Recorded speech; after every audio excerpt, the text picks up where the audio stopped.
right. Hello, creatives, community, and of course, we have to have kind folks. Welcome to RPG with DBJ. I am your host, DBJ, and every Thursday we do an A5E Thursday, at least for the foreseeable future. And this is where we take a look at Advanced Fifth Edition, or more specifically, Level Up Advanced Fifth Edition, the written from the ground up 1,300 pages of fantasy D20 goodness. Yes, some would say, is this a 5th edition clone? You wouldn't be wrong, but also it took about 30 people to do it, and I happen to have been one of the uh, contributing writers, collaborators for this project from N-World, and we are taking a look at some of the classes. Currently, we are going to take a look at the Herald, which is the Paladin reskin replacement that is commonly known in 5th edition. Hey, what's going on? Sorry, I had a power outage the other night, and for some reason my camera is acting up. So we're just going to take a look at the PDF anyway. No big deal. Also down below is the link to A5E.tools. I may even put that in the the chat here, and you can take a look at the rules, the character classes, the martial combat maneuvers, spells, the whatever you'd like to take a look at. You can take a look at that as the digital tool, the website for it. It is in its beta, and although, to be honest with you, I believe it feels like it'll always be in its beta form, simply because they're constantly adding new materials, as well as hoping to. It can be very expensive to do things like character creation methods and things like that. Now, let's address a little bit of the controversy. In terms of, always a good time for another crazy subclass of a subclass. Yeah. Us older folks with graybeards out there kind of consider like the Paladin and Herald to just be like a subclass of just basically a fighter or a knight or whatever have you. And I understand there are many people that wish that they need to have specific rules for every specific cultural like warrior out there. I personally don't really need all that, but it needs to be had. Now let's address a little bit of the renaming conventions. For example, the barbarian was renamed the berserker, and in this case the paladin was renamed. Now, first of all, this came about through a series of surveys. So if you're familiar with N-World is a older, shall I say, a foundational blog post, article posting locale for tabletop role-playing games. There's a podcast, and of course they award the Ennies every year, which is a survey, a measured award given to some of the best RPG products out there. And the name Herald was changed. Now, some people were like, I don't understand why things are changed. Many people have this feeling of like, please don't move my cheese. Like a little mouse, like, don't move the cheese from the mouse trap. I'm used to it being there. Lots of people were brought along, including myself, from around the world to help design it. And like the monk and the paladin and some of the other classes, they do have a bit of a cultural baggage that not only may you not be familiar with, but you may not even want it in your setting.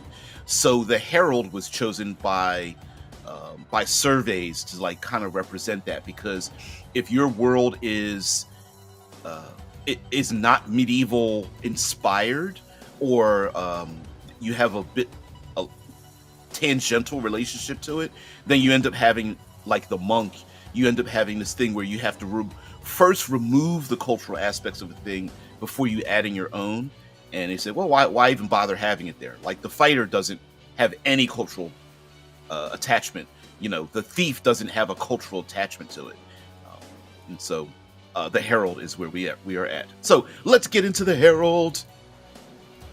You'll see that there are a number of changes to the Herald / Paladin. I will be referring to it as Herald, but I'll go back to the word Paladin for those who prefer to call it that, or maybe you prefer to call it that in your own world. Okay, so of course they have rules to live by, powers that be. We have our general hit points. They have a D10 hit point structure. Proficiencies, of course, with all the way up to heavy armor and shields.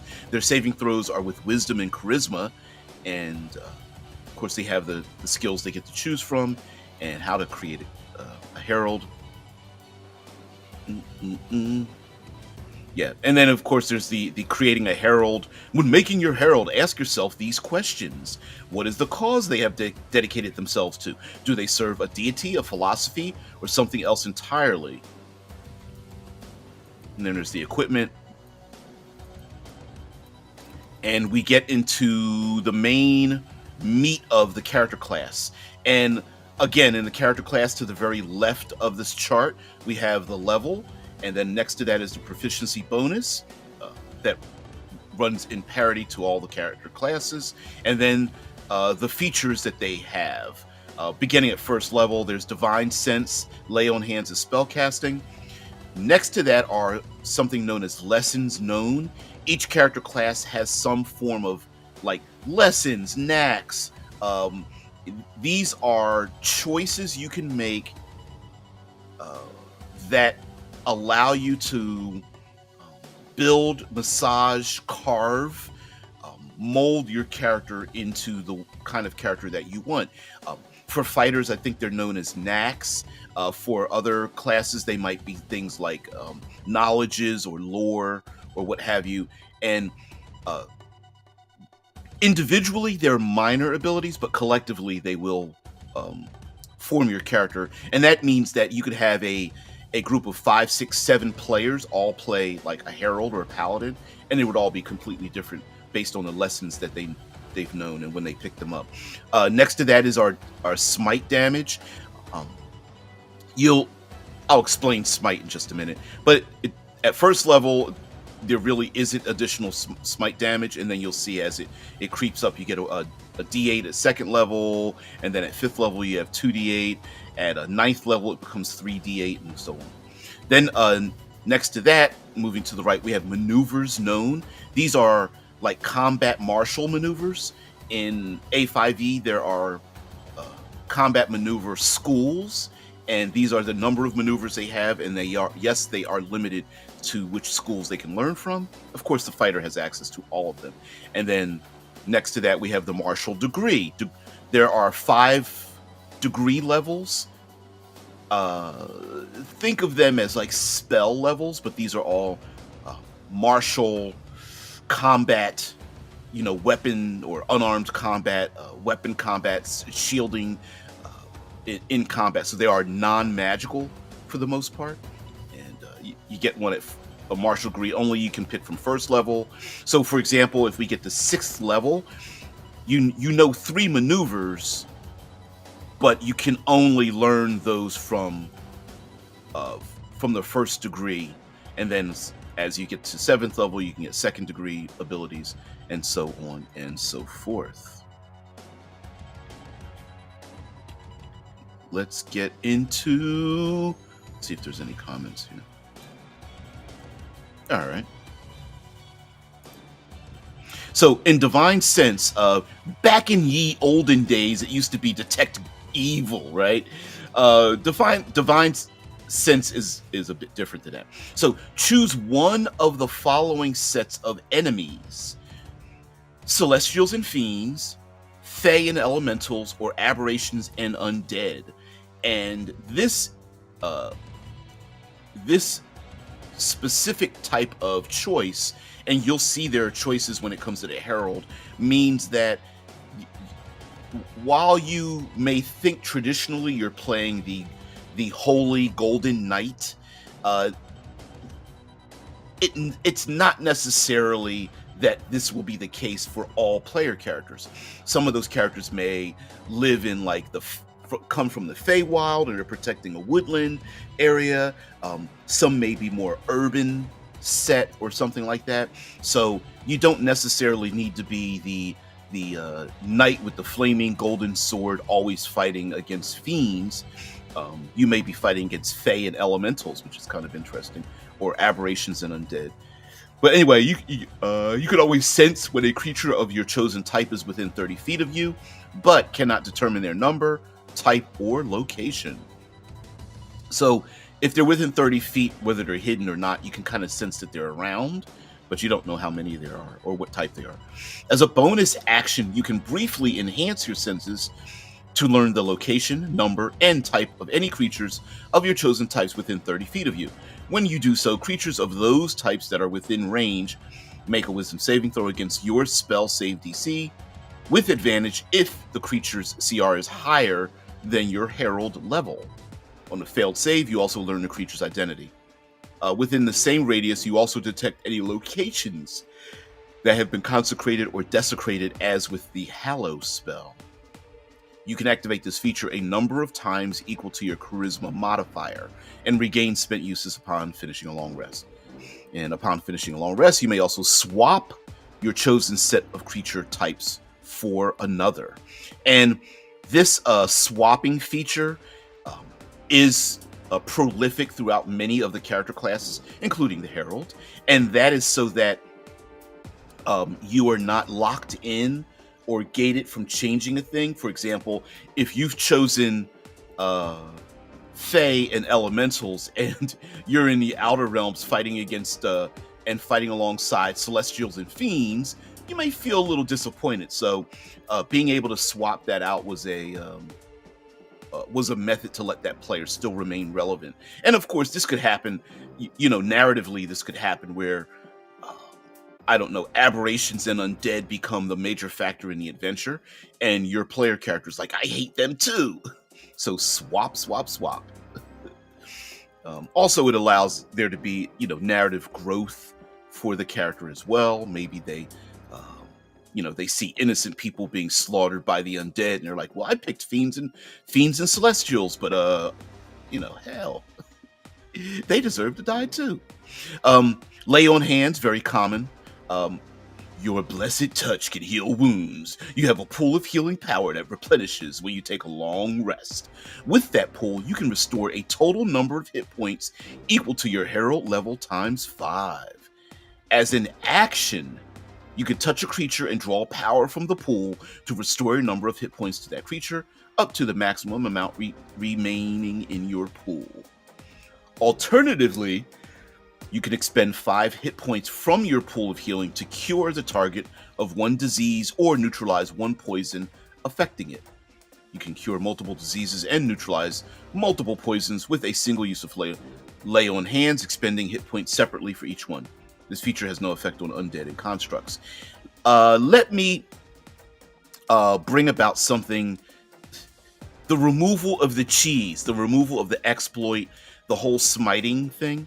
So in Level Up Advanced 5th Edition, they've removed the feature that currently existed, or previously existed, where you turned in your spell slots from a Paladin who gains like the clerical magic to switch them into smiting. Instead, much like the rogue, this Herald just has smite. It is a class feature. It is not attached to spell or spell slots specifically. So it is a separate thing. And that was done because it felt like players had to make a step and sacrifice their ability to cast spells just to smite things, because they're known for doing that. And instead it was like, well, wait a minute. The character class is magical, so they should have something, and then not having to always make the choice between one or the other. It's like, well, if you're going to smite, you might as well just make it part of the character class. So yes, it has been brought into that character class. as its own thing. Here are the Herald spells, and there are the cantrips. We have the spell, the character level. Next to that, the cantrips known, and then next to that, spell slots per level, moving from first all the way to fifth level at the highest levels. The classic thing about spell casting and cantrips: preparing and casting spells, like most spell casting character classes, and spellcasting ability, creating the DC modifier. The spell save DC, and focus. Using a holy symbol as a spellcasting focus for your Herald spells. At second level, you get access to combat maneuvers, and paladins are restricted from learning from the schools of the Sanguine Knot, Spirited Steed, or Tempered Iron. Sanguine Knot is similar to Shield Wall, fighting back to back, being in a phalanx of warriors. Spirited Steed is fighting upon a mounted, fighting from a mounted position or fighting with a mount, and Tempered Iron is a weapons school. And then it talks about using maneuvers. You have an exertion pool. Your exertion pool is twice your proficiency level. You use your maneuvers by expending exertion points, but you do not gain an exertion pool. Instead, at the start of each of your turns, you can expend spell slots of first level or higher to gain exertion points that go into a temporary exertion pool that lasts until you start your next long rest. You gain 2 exertion points for a first level spell slot, 2 more for each spell slot above first. So it makes you more of a martial character.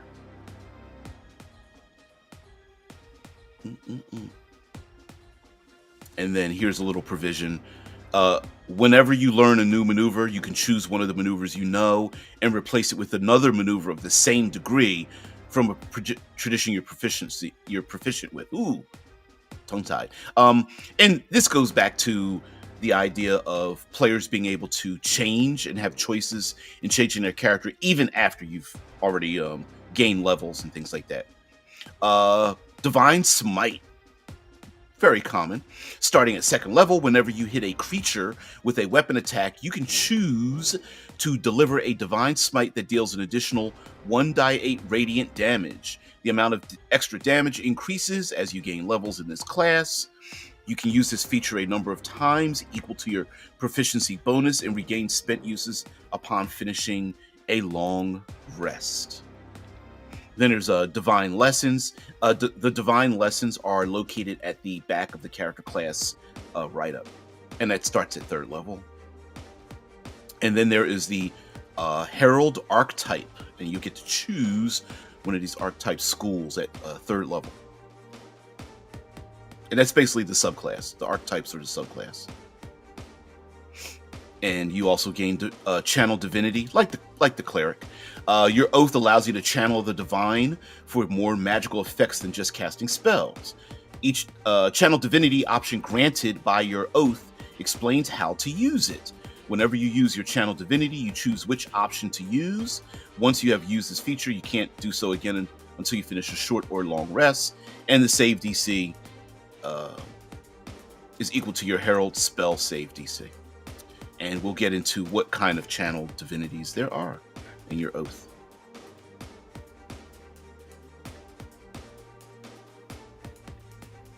Here we go. Empowered Smite. At fourth level, and here's where we start to get more options rather than just adding extra damage. You're adding more options, and this goes with the Smite ability that is very common for the Paladin. They draw their sword and they smite evil. Well, you might want to change it up a little bit. Both players get to make choices, and for your gaming world, you might want to have different choices, and this allows those choices to be possible. So at fourth level, you are able to manipulate magic to add extra power to your smites. Whenever you would use your Divine Smite feature, you can choose one of the following effects. Once you have used this feature, you can't do so again until you finish a long rest. Alternatively, you can empower a smite by expending a spell slot of first level or higher. So you have access to the smite without having to expend spell levels, but if you want to modify it, you can do so. Some empowerments require your target to make a saving throw, and again, you're just using your DC. So there's Igniting Smite, Marking Smite, and others. So of course, Igniting Smite sounds like what it is, right? Your smite instead deals fire damage, and the target must make a Constitution saving throw at the start of each of its turns or take 1d4 fire damage. You basically light them on fire. On a successful save, it takes no damage and the fire is extinguished. The fire can also be put out as an action or by the environment and extinguishes itself after 1 minute. Or there's a Marking Smite. Your smite causes the target to shed bright light for 5 feet and dim light for an additional 5 feet. The effect lasts for up to 1 minute or until you attack another creature with weapon attack. As long as the effect lasts, the target gains no benefit from invisibility and has disadvantage on checks made to hide. Is there another one? Yep. And there's a Repelling Smite. Your smite instead deals force damage, and the target must make a strength saving throw or be pushed back 10 feet and knocked prone. On a successful save, the target is knocked back only 5 feet and is not knocked prone. Of course, you have ASI, ability score improvements, at 4th, 8th, 12th, 16th, and 19th level. Extra attack at 5th level. And Heraldric Sermon at 5th level. Let's go back. Let's see what you guys have to say here. I know just reading off this stuff, but whatever.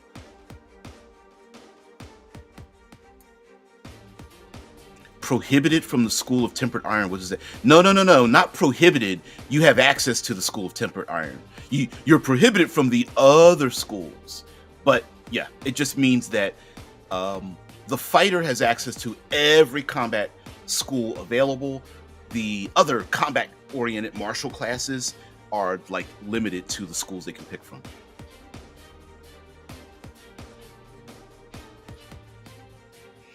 That used to be a thing. Well, not used to be a thing. There used to be this idea that the holy men, the clerics, were not supposed to draw blood, and that's why they were limited to like they couldn't use edged weapons.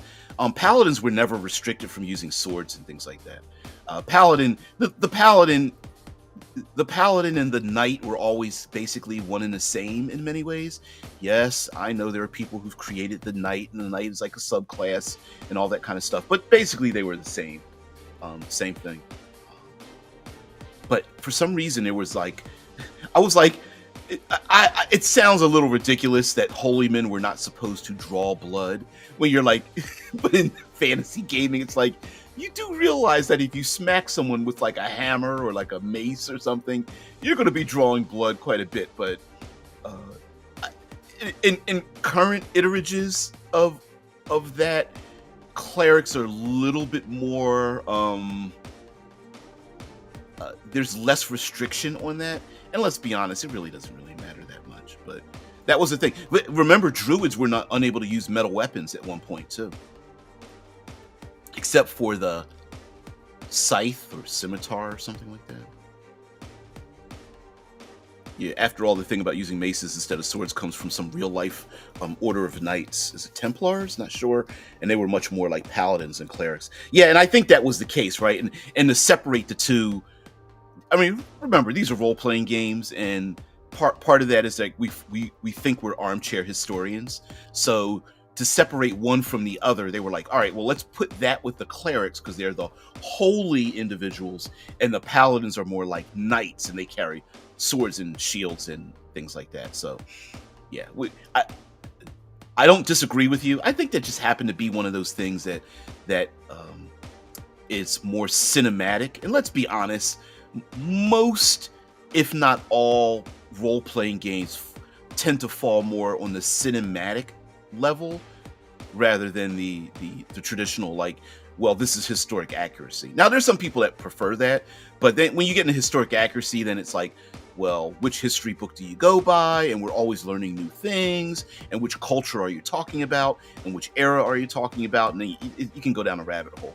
Instead, for like most role-playing games, it's the cinematic. What do we think of with the iconography of a knight and a holy warrior holding like a sword that draws blast back evil? It's the sword, shield, plate mail armor, right? Idea. Heraldric Sermon. At 5th level, your oath has so inspired you that your words seem to be imbued with magic when you talk about it. Choose one of the following features. And again, choice. At 5th level. So, yeah, depending on the type of game you're playing in, you can have it will dictate the kind of choices players will make. So, which kind of sermon do you want? Do you want devout, evangelism, or fearmonger? So devout, you gain proficiency in the persuasion skill. You have advantage when using this skill to influence others by discussing your oath or deity, and witnesses that hear your words are inspired to share any useful or important information they might have. Now there's evangelism. You gain proficiency in the performance skill. You have advantage when using this skill to convert others through preaching about your oath or deity. And then there's fearmonger. You gain proficiency in the intimidation skill. You have advantage when using this skill and your faith to intimidate others and witnesses with opposing views, make obvious efforts to avoid you. And then there's at 6th level you have sacred aura. I'm only going to go to 10th level. At 6th level, you are able to manifest an aura that aids you and your allies. That's very classic for the Paladin, or in this case the Herald. Each aura has a radius of 15 feet, is centered on you, and you must be conscious for you and your allies to benefit from it. You can have only one of the following auras active at a time, and you can change which aura is active whenever you finish a long rest. At 18th level, the range of all auras increases to 30 feet. And so you can have an aura of courage, aura of resistance, or aura of willpower. And as you can see, they're pretty simple, right? For courage, those within range cannot be frightened. Or with resistance, you have a bonus. You and allies within range of your aura gain a bonus on saving throws equal to your charisma modifier. Basically like a +1. Minimum +1, basically, is what they're saying. And then an aura of willpower, although low charisma Herald or Paladin is kind of odd. But anyway, aura of willpower, you and allies with range cannot be charmed. At 8th level, you have Greater Empowered Smite. You can use this feature twice at no cost in between long rests. So again, what does it say? Twice at no cost between long rests. That basically separates it from you having to, I don't want to say waste, but make the choice of using Smite or like a magic spells. Alternatively, you can use an Empowered Smite by expending a spell slot of 1st level or higher. And then the different smites are blinding, con save, or blinded for a minute. Repeat the saving throw to end the effect. Disorienting smite deals psychic damage and requires a wisdom saving throw. And on a failed save, it has disadvantage on attacks for 1 minute. And then there's taunting smite, a wisdom saving throw. On a failed save, it takes an additional D6 radiant damage, and sorry, going back up, apologize for that. When attacking a creature other than you, and cannot make opportunity attacks against anyone but you. It lasts for 1 minute, and then there's a saving throw to end the effect. And then at 9th level, you have Inspiring Devotion. You can draw upon your oath for extra assistance in social situations. Choose one of the following.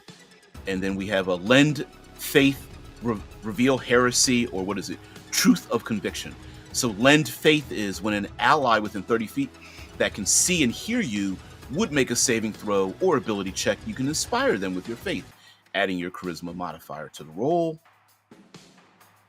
You have limited ability to use that between short rests. Reveal Heresy. You gain proficiency in the insight skill and gain an expertise die on insight checks. Whenever a creature is lying to you, it makes a charisma saving throw against a DC equal to your passive insight score. This save is made with disadvantage and done in secret by the narrator. On a failure, you get a strong sense that they are being untruthful. Expertise die. All players have some ability to gain an expertise. The expertise die begins at a D4 and it steps up and down. Step dicing or chain dicing, if you'd like to call it that. And if you have multiple forms of expertise that lend to your situation, it'll go from D4.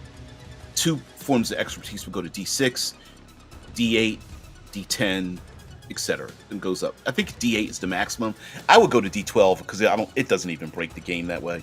And instead of adding a lot of modifiers through the surveys, basically the middle ground was, well, we just don't want advantage disadvantage, but we do want modifiers, but we don't want to number hunt like +1s, +2s.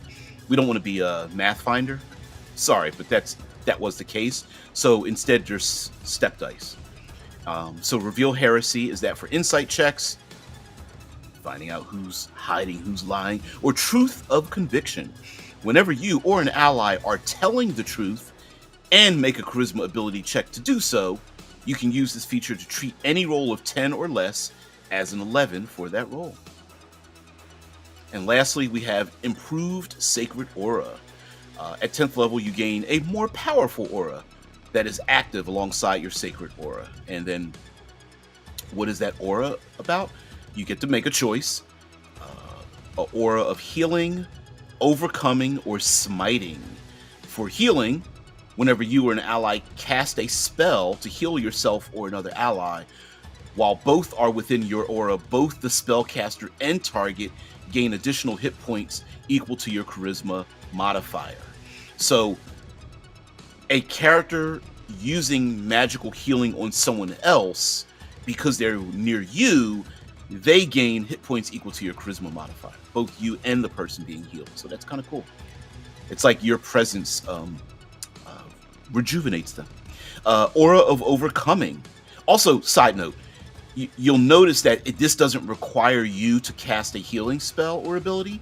This just means that other people doing it, you bolster their ability to do so. So again, here's another way to kind of like not have to use your lay on hands, not you using some of your spell slots to do that thing.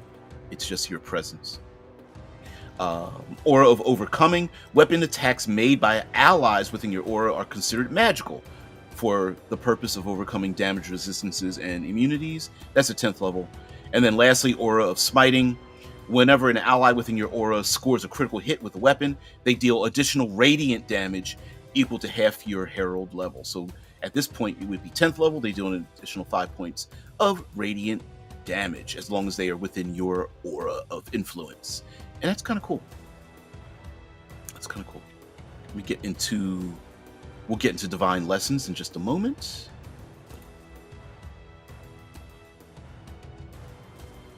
Drew says cinematic is worth than historical. I want narrative.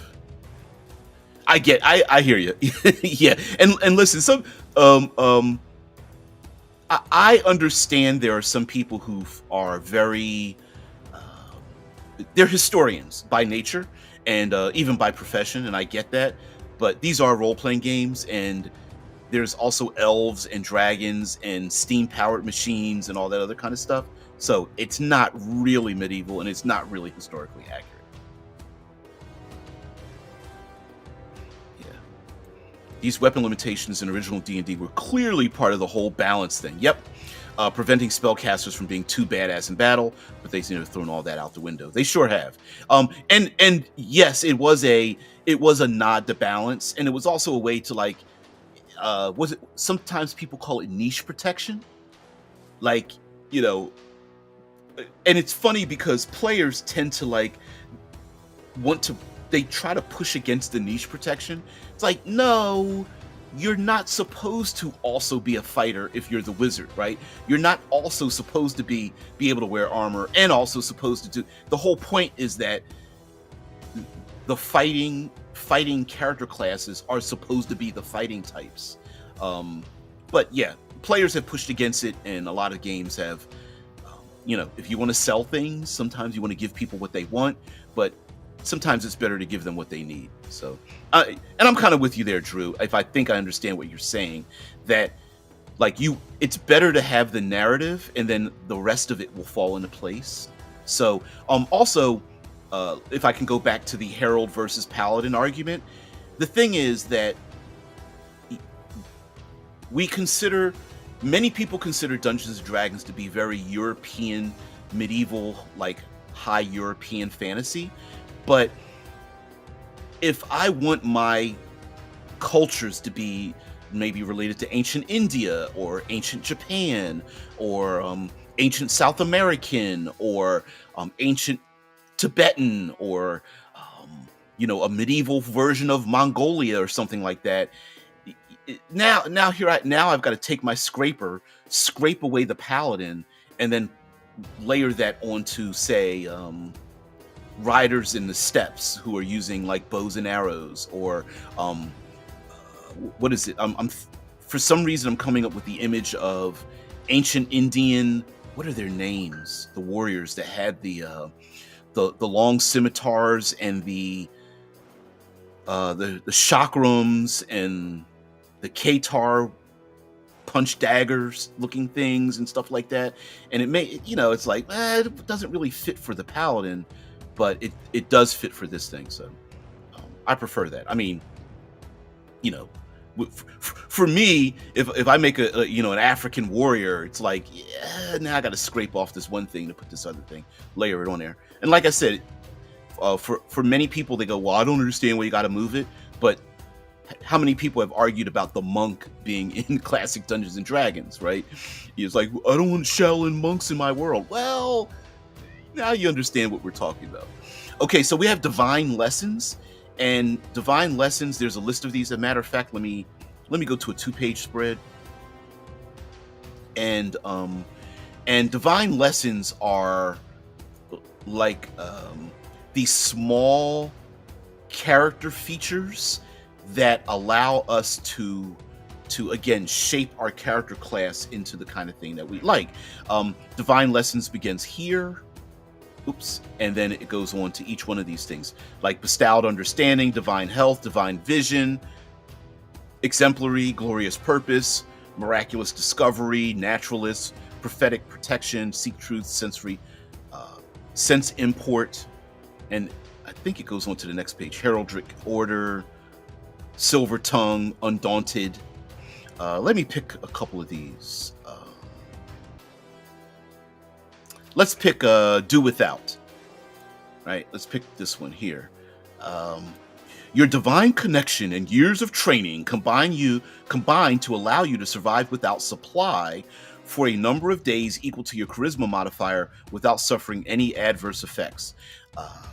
For those who are not familiar, supply is necessary in Level Up 5th edition. Supply is basically like food, water, nutrients, clothing. It's what you need to survive each day, especially out in the wild. And if you don't have supply, it's difficult for you to recover. You may not be able to even gain the benefits of a long rest or a short rest at a certain point, or recover those expended spell slots and things like that, unless you have supply with you. And this allows you to last a number of days without it. Let's go with exemplary. You gain an expertise die on acrobatics and athletics checks made to climb, jump, run, and swim. When your party makes a group acrobatics or athletics check, you may apply the results of your roll to yourself and one ally. I am filled with glorious purpose. Here we go. When you agree to undertake a quest that specifically fulfills the tenets of your Herald archetype, you gain proficiency with a skill that will be crucial to completing that quest. The skill is chosen by the narrator.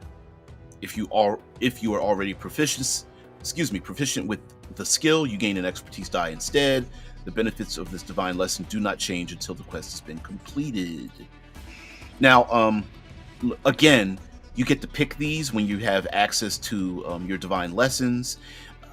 I don't see any that are gated behind like a level, or that you need one to get the other one. So yeah, so two players both playing heralds slash paladins could both pick glorious purpose. One may pick it at like 5th level, another one may pick it at like 10th level, whatever the case may be when you get the choice. So yeah, multiple characters can have it, but you just may get them at different times. And then we have the archetypes. The archetypes are basically subclasses, and there is the Green Knight. We've seen that before. The Green Knight, the Knight of the Wood, basically, and they have a certain channel divinity ability.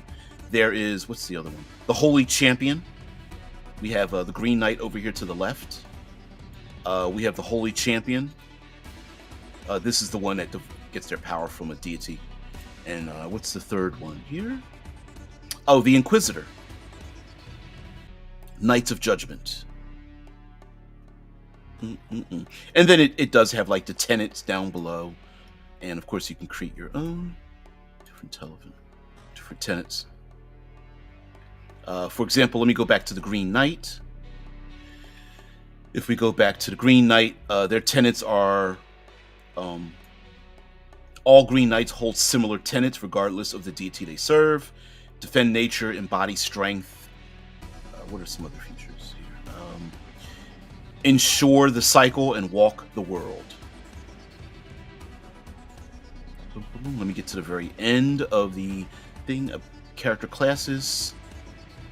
And then there's the look, all classes that have spells, they have the spell list at the end of the character options. So we do have the Herald spell list, and it goes into the cantrips and things like that for choices, first level all the way here. As you can see, we got to the end of the character class, and then we go into the martial.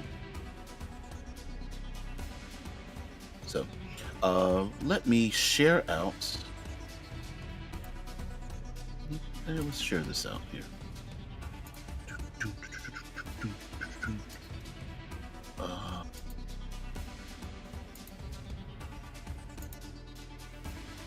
Here we go. Let's share this out instead. Grim Goblin says, on the other hand, narrative changed. We now have much more influences with media where some characters are both powerful at magic and good at fighting. Well, yeah, and I mean, a lot of that deals with, you know, let's be honest, some people want the best of everything and don't want the limitations of anything. And so a lot of that comes with, like, you know, I want to be the Hexblade. I want to have, you know, spells and magic. Spells and magic. I want to have swords and weapons and magic. I want to be able to heal and shapeshift and, you know, wear armor and things like that. So I don't know if that's a good thing, but it does exist. So here we are at A5E.tools. If you would like to take a look at Level Up Advanced 5th Edition, better known in us calling it A5E for versus O5E, which is old, you know, original 5th edition.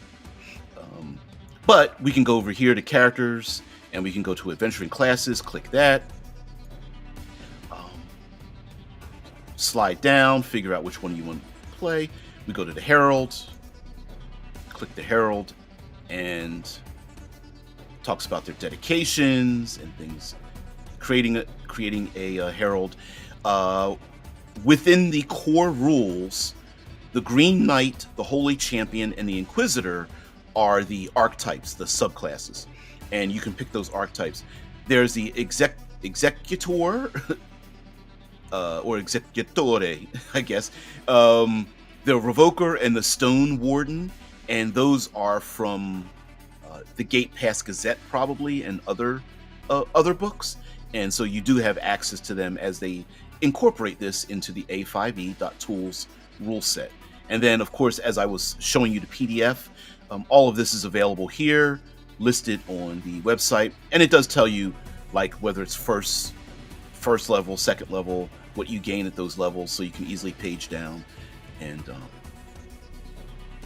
page down to the effects. And Anything highlighted in red is a link that lets you know what they represent. So, for example, it says you can change the spells you're prepared whenever you take a long rest. You can click that, and you're like, "What's a long rest? I don't know what role-playing games are." And then you can click that, and it takes you over there. Here are the combat maneuver and the schools.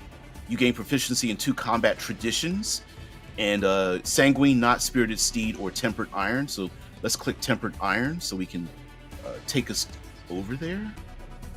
And here we have the combat maneuvers section for the under the tools, and tempered iron has already been highlighted. And here, these are the pull downs, so you can kind of like filter down to the kind of combat maneuvers you're thinking of.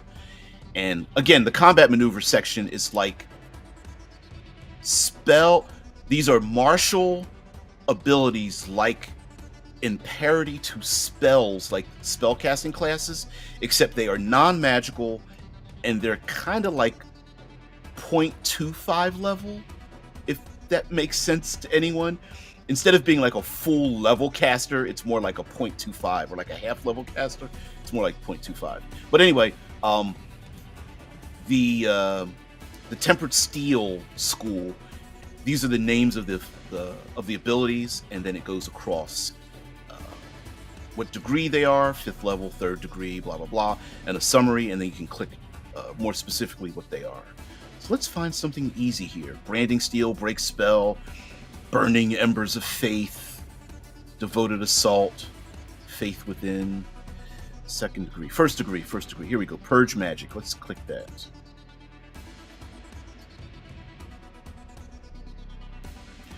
Purge magic is a 1st degree tempered iron reaction. So as soon as your senses seize upon the uttering of an incantation or a hand working the gestures of magic, your body reflexively reacts with violence. When a creature you can see within your reach casts a spell, you can use your reaction to make a melee weapon attack against it. And that is kind of cool. Like, what? You about to call me out my name? F you. Smack. And that costs 1 point of exertion. So you don't get to use it all the time. Let's go back one. Let's find another one.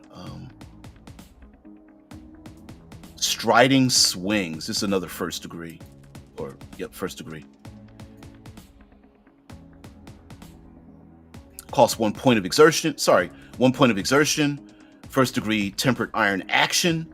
With supreme confidence, you march forward with your attack, stepping heavily into every strike and driving each blow home. When you activate this technique, you take the attack action and make a weapon attack, as well as any additional attacks granted by extra attack.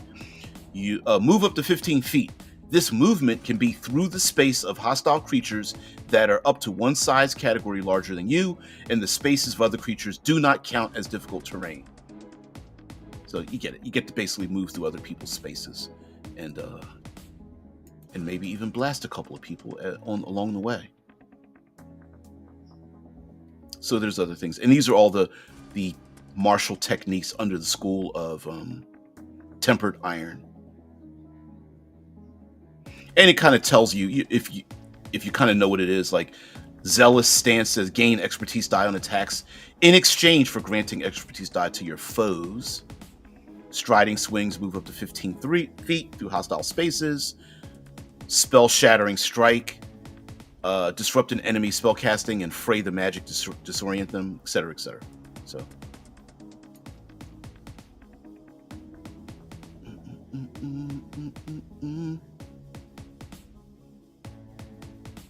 Level up 5th edition. Let's go to your comments.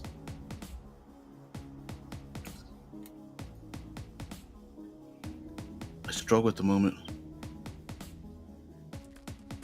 Okay. Sorry, just catching up on what you guys are saying.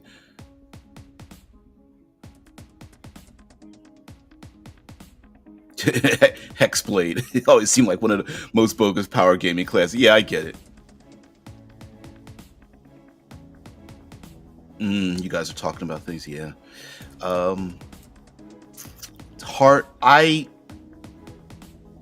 I don't take any meds. I haven't been diagnosed with any kind of like of neurological divergence or anything like that.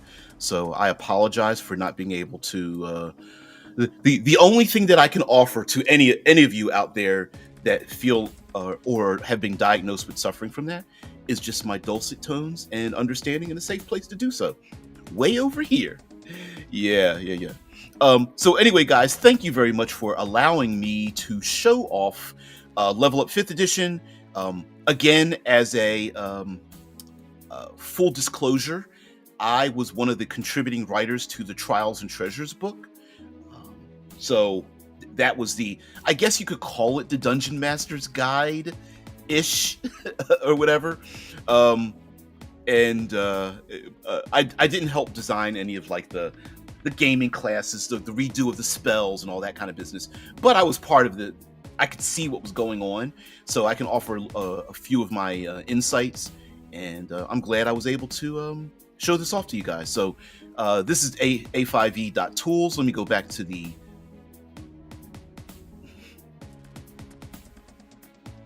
Oh, yeah, okay. Yeah. Also, let me replace this back with the PDF. Share this out again. So here we are with the PDF again. Yeah, we're down here with the Marshall class. Sorry for moving a little bit too fast, but when we get to the beginning, get back to the Herald, and send us out of here. Actually, let me get back to a single pager, and move down to the Herald. Yeah. So, guys, thank you very much for allowing me to show this off, and I kind of wanted to spotlight some of the, dare I say, problematic character classes that were created in the game in the first place. What the heck is going on? Okay.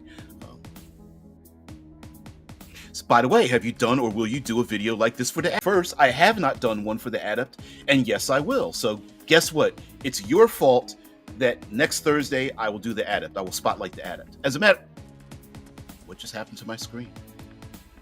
Okay, let me stop. Let me bring it back up again. That is... Did it disappear on your side, guys? That is... It's done that a number of times before. So anyway, so let me get to the Adept so we can, shall we say, preview what will happen in the future. So the Adept in this, and yes, again, through surveys, of course, people are just like, the Adept is stupid, or I'm sorry, the Monk is stupid. We need to change the name. Some people don't really care, but for many people, it is an important feature. I was going to do a search for this, but unfortunately, here we go. Cleric, Berserker.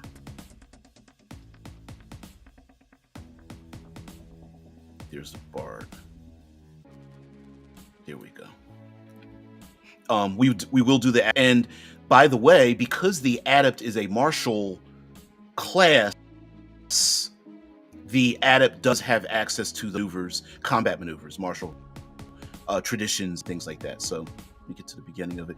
Yeah, I understand that it does, this character class does come across as a little bit of like